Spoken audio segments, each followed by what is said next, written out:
Matthew chapter 25. Then the kingdom of heaven will be like 10 virgins who took their lamps and went to meet the bridegroom. 5 of them were foolish, and 5 were wise. For when the foolish took their lamps, they took no oil with them, but the wise took flasks of oil with their lamps. As the bridegroom was delayed, they all became drowsy and slept. But at midnight there was a cry, "Here is the bridegroom, come out to meet him." Then all those virgins rose and trimmed their lamps. And the foolish said to the wise, "Give us some of your oil, for our lamps are going out." But the wise answered, saying, "Since there will not be enough for us and for you, go rather to the dealers and buy for yourselves." And while they were going to buy, the bridegroom came, and those who were ready went in with him to the marriage feast, and the door was shut. Afterward the other virgins came also, saying, "Lord, Lord, open to us." But he answered, "Truly I say to you, I do not know you. Watch therefore, for you know neither the day nor the hour. For it will be like a man going on a journey, who called his servants and entrusted to them his property. To one he gave 5 talents, to another 2, to another 1, to each according to his ability. Then he went away. He who had received the 5 talents went at once and traded with them, and he made 5 talents more. So also he who had the 2 talents made 2 talents more. But he who had received the 1 talent went and dug in the ground and hid his master's money. Now after a long time the master of those servants came and settled accounts with them. And he who had received the 5 talents came forward, bringing 5 talents more, saying, "Master, you delivered to me 5 talents. Here I have made 5 talents more." His master said to him, "Well done, good and faithful servant. You've been faithful over a little. I will set you over much. Enter into the joy of your master." And he also, who had the 2 talents, came forward, saying, "Master, you delivered to me 2 talents. Here I have made 2 talents more." His master said to him, "Well done, good and faithful servant. You have been faithful over a little. I will set you over much. Enter into the joy of your master." He also, who had received the 1 talent, came forward, saying, "Master, I knew you to be a hard man, reaping where you did not sow, and gathering where you scattered no seed. So I was afraid, and I went and hid your talent in the ground. Here you have what is yours." But his master answered him, "You wicked and slothful servant. You knew that I reap where I have not sown, and gather where I scattered no seed. Then you ought to have invested my money with the bankers, and at my coming I should have received what was my own with interest. So take the talent from him and give it to him who has the 10 talents. For to everyone who has will be given more, and he will have an abundance. But from the one who has not, even what he has will be taken away. And cast the worthless servant into the outer darkness. In that place there will be weeping and gnashing of teeth. When the Son of Man comes in his glory, and all the angels with him, then he will sit on his glorious throne. Before him will be gathered all the nations, and he will separate people one from another, as a shepherd separates the sheep from the goats. And he will place the sheep on his right, but the goats on the left. Then the king will say to those on his right, "Come, you who are blessed by my Father, inherit the kingdom prepared for you from the foundation of the world. For I was hungry, and you gave me food. I was thirsty, and you gave me drink. I was a stranger, and you welcomed me. I was naked, and you clothed me. I was sick, and you visited me. I was in prison, and you came to me." Then the righteous will answer him, saying, "Lord, when did we see you hungry and feed you, or thirsty and give you drink? And when did we see you a stranger and welcome you, or naked and clothe you? And when did we see you sick or in prison and visit you?" And the king will answer them, "Truly I say to you, as you did it to one of the least of these my brothers, you did it to me." Then he will say to those on his left, "Depart from me, you cursed, into the eternal fire prepared for the devil and his angels. For I was hungry, and you gave me no food. I was thirsty, and you gave me no drink. I was a stranger, and you did not welcome me, naked, and you did not clothe me, sick and in prison, and you did not visit me." Then they also will answer, saying, "Lord, when did we see you hungry or thirsty, or a stranger, or naked, or sick, or in prison, and did not minister to you?" Then he will answer them, saying, "Truly I say to you, as you did not do it to one of the least of these, you did not do it to me." And these will go away into eternal punishment, but the righteous into eternal life. Chapter 26. When Jesus had finished all these sayings, he said to his disciples, "You know that after 2 days the Passover is coming, and the Son of Man will be delivered up to be crucified."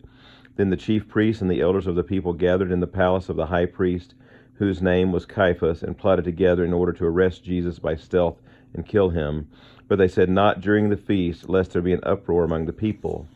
Now when Jesus was at Bethany in the house of Simon the leper, a woman came up to him with an alabaster flask of very expensive ointment, and she poured it on his head as he reclined at table.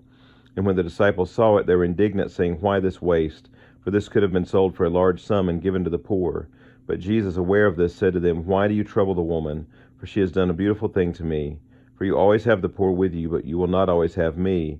In pouring this ointment on my body, she has done it to prepare me for burial. Truly I say to you, wherever this gospel is proclaimed in the whole world, what she has done will also be told in memory of her." Then one of the 12, whose name was Judas Iscariot, went to the chief priests and said, "What will you give me if I deliver him over to you?" And they paid him 30 pieces of silver, and from that moment he sought an opportunity to betray him.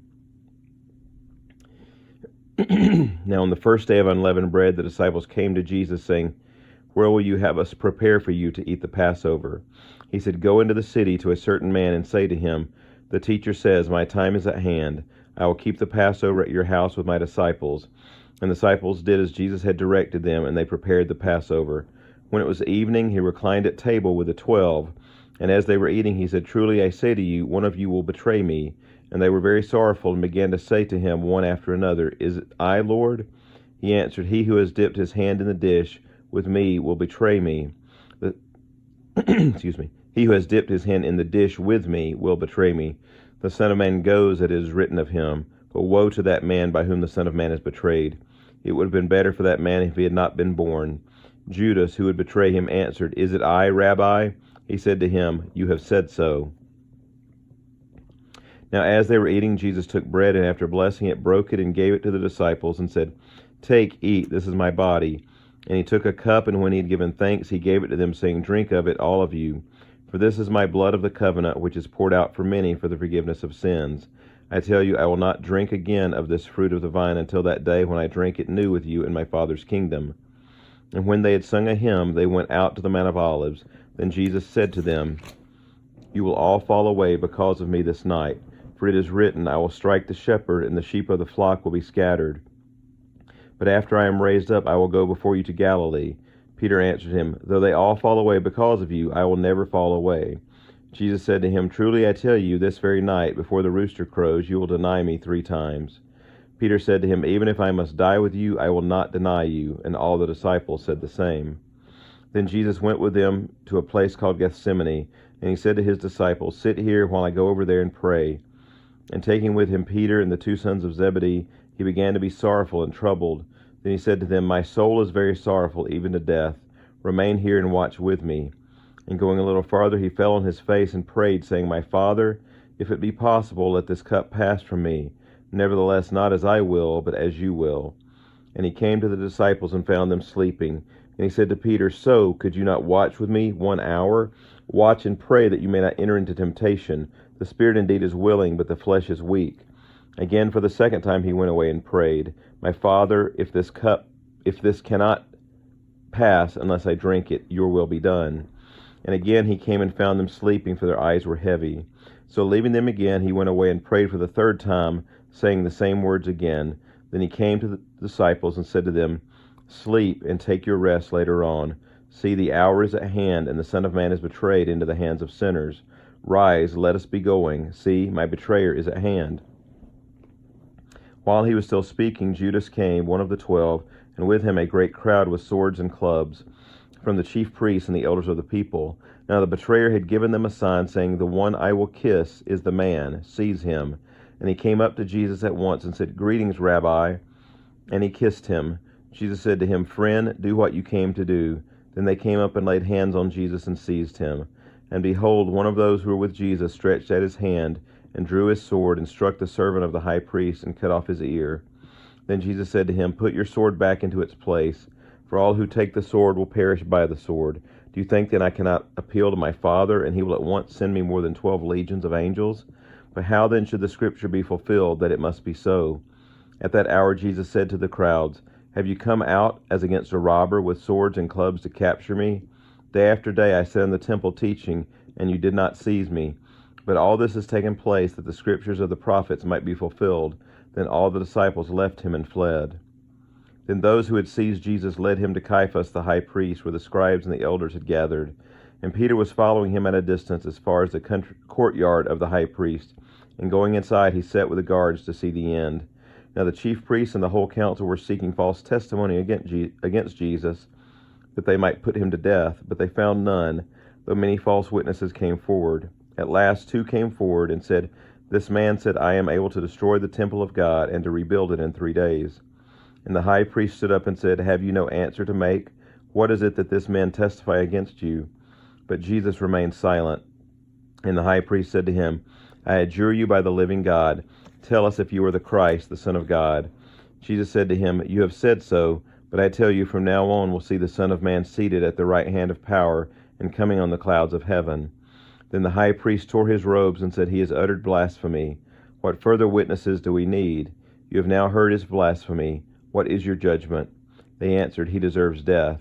Then they spit in his face and struck him, and some slapped him, saying, Prophesy to us, you Christ. Who is it that struck you?